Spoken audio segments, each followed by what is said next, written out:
Nous avons peut-être besoin ce matin de nous examiner nous-mêmes afin de réaliser ce que nous vivons. Parce que Dieu nous aime et l'amour de Dieu est là. Et Dieu ne veut pas que nous soyons dans les ténèbres. La Bible nous dit dans le Nouveau Testament, par exemple, que Jean-Baptiste avait rendu un excellent témoignage. Vous savez ce qu'il est dit de lui? La Bible nous dit que Jean était la lampe qui brûle et qui luit. Moi, j'aimerais que Dieu dise cela de moi. J'aimerais que Jésus dise cela de moi. Cette lampe qui brûle. Nous sommes appelés, comme Jean-Baptiste, à être des lumières qui brillent. Philippiens chapitre 2, le verset 14 nous dit « Faites toutes choses sans murmure ni hésitation ». Ah, les murmures, c'est difficile. Ou plutôt, je dirais, les murmures, c'est facile. Combien ça part vite, des murmures. Avec quelle facilité, quelle aisance on murmure. Mais ces choses sont normales. Pourquoi? Tout simplement parce que la Bible nous dit qu'il y a une opposition en nous. La Bible nous dit que notre chair est en opposition avec la vie de l'esprit. Et qu'il y a un combat continuel, permanent. Et c'est la raison pour laquelle il ne nous est pas facile de marcher selon l'esprit. Mais jamais il est dit que c'est impossible de le faire. Il est dit que c'est vrai que c'est un combat, c'est une lutte. Par contre, il est dit que c'est très facile de laisser la chair reprendre le dessus et de se laisser aller à la médisance, au murmure, à bien des paroles, des attitudes, des actions, etc. Ça, c'est facile. Parce que depuis que le péché est entré dans le monde, c'est notre nature. Nous avons une nature de pécheur, de pécheresse. Et c'est notre nature que de faire tout ce qui est opposé à la parole de Dieu. Pour nous, c'est devenu naturel.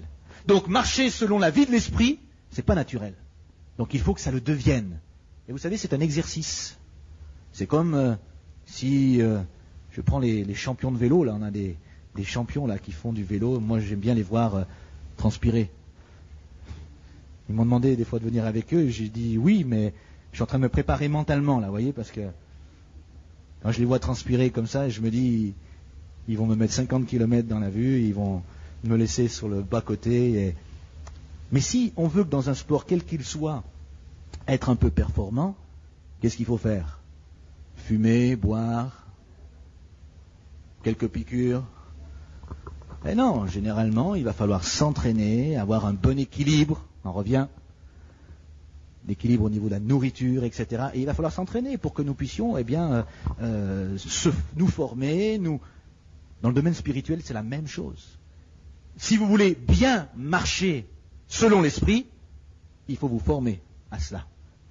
Et la formation, elle est simple, c'est l'école de Dieu. Et l'école de Dieu nous forme, nous instruit. Dieu nous parle. Et Dieu va commencer à travailler nos cœurs, nos vies.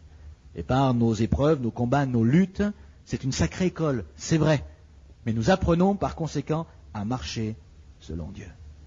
Et nous arrivons après, petit à petit, à tout faire, sans murmure, sans hésitation. Nous laissons de côté ce qui est négatif, nous regardons toujours ce qui est positif, par la foi en Christ. Et il est dit ici, afin que vous soyez irréprochables, purs, des enfants de Dieu irréprochables, au milieu, c'est vrai, d'une génération perverse, corrompue. Mais vous allez briller comme des flambeaux dans ce monde, portant la parole de vie. Alléluia. Je parlais du tabernacle tout à l'heure en introduction et je vais conclure avec cela également. Vous savez ce qu'il est dit concernant la lumière que Dieu a voulu placer dans le tabernacle afin que lorsque le souverain sacrificateur entrait dans ce lieu, puisse y voir clair. La Bible nous dit, tu ordonneras de t'apporter de l'huile pure d'olive concassée afin d'entretenir les lampes continuellement.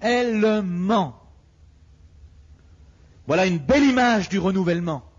Jour et nuit, la lumière dans le tabernacle devait briller. La présence de Dieu devait être là. Il n'y a pas un moment où cette présence devait quitter la vie de ceux et celles qui étaient là, rapprochés autour de lui, de ceux qui s'approchaient de cette tente du tabernacle. La présence de Dieu devait être là. Nous avons besoin d'être renouvelés, afin que l'huile coule et coule abondamment dans notre vie.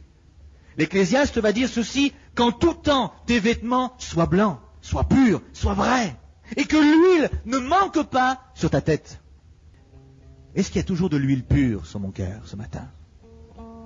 Est-ce qu'il y a toujours cette huile pure qui est renouvelée chaque jour? Est-ce qu'il y a cette huile qui descend sur ma vie et qui finalement va faire en sorte que la lumière de Dieu va briller en moi? Est-ce que cette huile est là ce matin? Est-ce qu'elle est claire?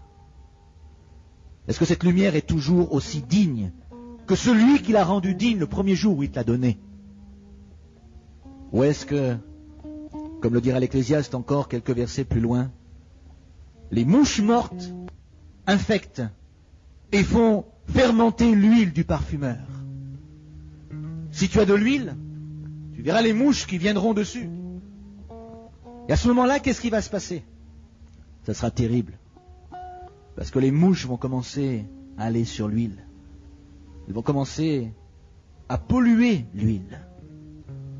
Et l'huile va commencer à changer d'odeur et de couleur. Elle va devenir rance. Elle sera infectée, impure. Et peut-être que ces mouches, c'est l'image du péché. C'est l'image de ces choses qui sont désagréables à Dieu. C'est ton attitude avec ta femme. C'est tes reproches, tes discours injurieux. C'est les fois où peut-être tu as même levé la main. C'est ton attitude envers ton mari, ton attitude infidèle dans ton cœur ou dans ta vie ou dans ton esprit. Ça peut être aussi tes mensonges, tes blasphèmes. C'est aussi tout simplement le fait de ne pas marcher selon ce que Dieu t'a demandé de faire. C'est comme des mouches qui sont là sur ta vie, parce que Dieu a déversé sur toi une onction, une présence de Dieu particulière.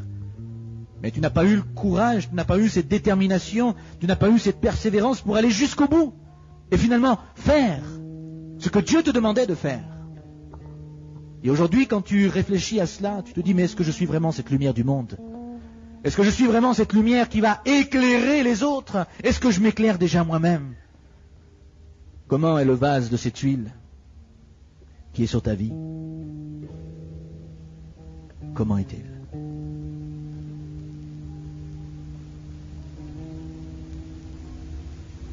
Comment est-il? La Bible nous dit dans Matthieu chapitre 12 qu'il n'éteindra pas le lumignon qui fume. J'aimerais te dire que ce matin, peut-être tu considères que ta vie est un lumignon qui est en train de s'éteindre petit à petit. Tu es là, tu viens, mais ta vie n'est pas telle que le Seigneur la voudrait. Bon, c'est vrai, il y a les souffrances du passé, il y a les souffrances de ta famille, il y a ton éducation, il y a tout ce que tu n'as pas compris, que tu as vécu et que plutôt tu as même subi, avec beaucoup d'incompréhension. Et quand tu t'approches de Dieu aujourd'hui, parfois même tu te dégoûtes parce que tu te dis, mais ce que j'ai vécu dans le passé, aujourd'hui, je suis en train de le reproduire. Je le reproduis dans ma vie. Je le reproduis avec ma femme, avec mon mari. Je le reproduis avec mes enfants. Et tu es affecté. J'aimerais te dire que ce matin, le Seigneur a une volonté pour toi. C'est de te renouveler. Et de faire en sorte que cette huile, elle vienne te vivifier.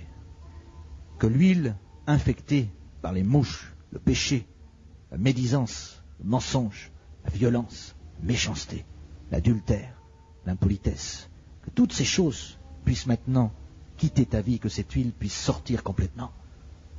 Et que simplement, tu permettes à Dieu de dire, je suis qu'un vase. Je suis un vase d'or pur, maintenant. Parce que tu vas faire déverser ton huile en moi. Et ce ne sera plus par moi que je vais agir et marcher. Mais c'est toi qui vas purifier ma vie, qui va me renouveler et qui va m'amener dans une vie nouvelle.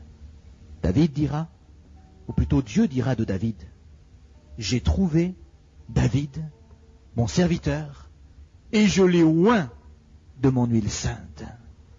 J'aimerais te dire que ce matin, peut-être toi, tu es appelé aussi à un service particulier pour Dieu. Et Dieu t'appelle à t'engager, à te consacrer, à marcher pour lui. Dieu t'appelle à le servir pleinement. Peut-être c'est parmi les adultes, peut-être c'est parmi le chant, peut-être c'est parmi la prédication, peut-être c'est parmi les enfants, les ados ou autres. Et Dieu t'appelle à une œuvre particulière. Il a alors besoin maintenant de déverser sur ta vie cette onction particulière, cette huile sainte. Tu as besoin que ton cœur soit libéré, débarrassé, afin que tu ne sois plus un lumignon qui fume, mais que tu sois tout simplement cette huile pure, fraîche, cette huile qui va communiquer cette lumière, qui va brûler. Tu vas briller. Tu seras la lumière de ce monde parce que Jésus habitera pleinement en toi.